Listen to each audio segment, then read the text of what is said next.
আমরা ওদের থেকে আশা করেছি, ওরা যদিও আশার সম্পূর্ণ পূর্ণ করতে পারেনি। আজকের যে নতুন রাজনৈতিক দল ঘোষণা হচ্ছে, এদের দ্বারা সামনে নির্বাচন প্রভাবিত হবে বলে এটা আমরা আশা করছি না।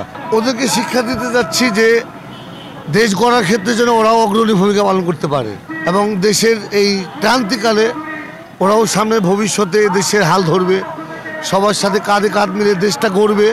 এটাই আমাদের এই চিন্তা চেতনা নিয়ে ওদেরকে নিয়ে আসা। আসলে এটা তো আমরা বলতে পারবো না তেমনভাবে। বাকি আমরা যতটুকু দেখছি তারা হয়তো চেষ্টা করছে আমাদের। আসলে ওরাও, আমরা যখন অভ্যুত্থান হয়েছে, ছাত্র জনতার সকলের চেষ্টায়, সকলের অগ্রণী ভূমিকায় দেশটা স্বাধীন হয়েছে, দ্বিতীয়বার স্বাধীন হয়েছে।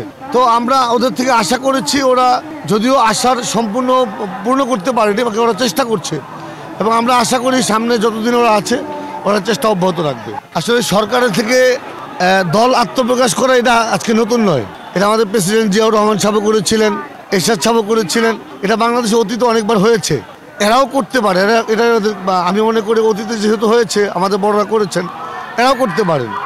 বাকি আমাদের প্রত্যাশা যেটা, যে এরা যদিও সরকারের থেকে করেছে, এটার কোনো প্রভাব এদের মধ্যে পড়বে না।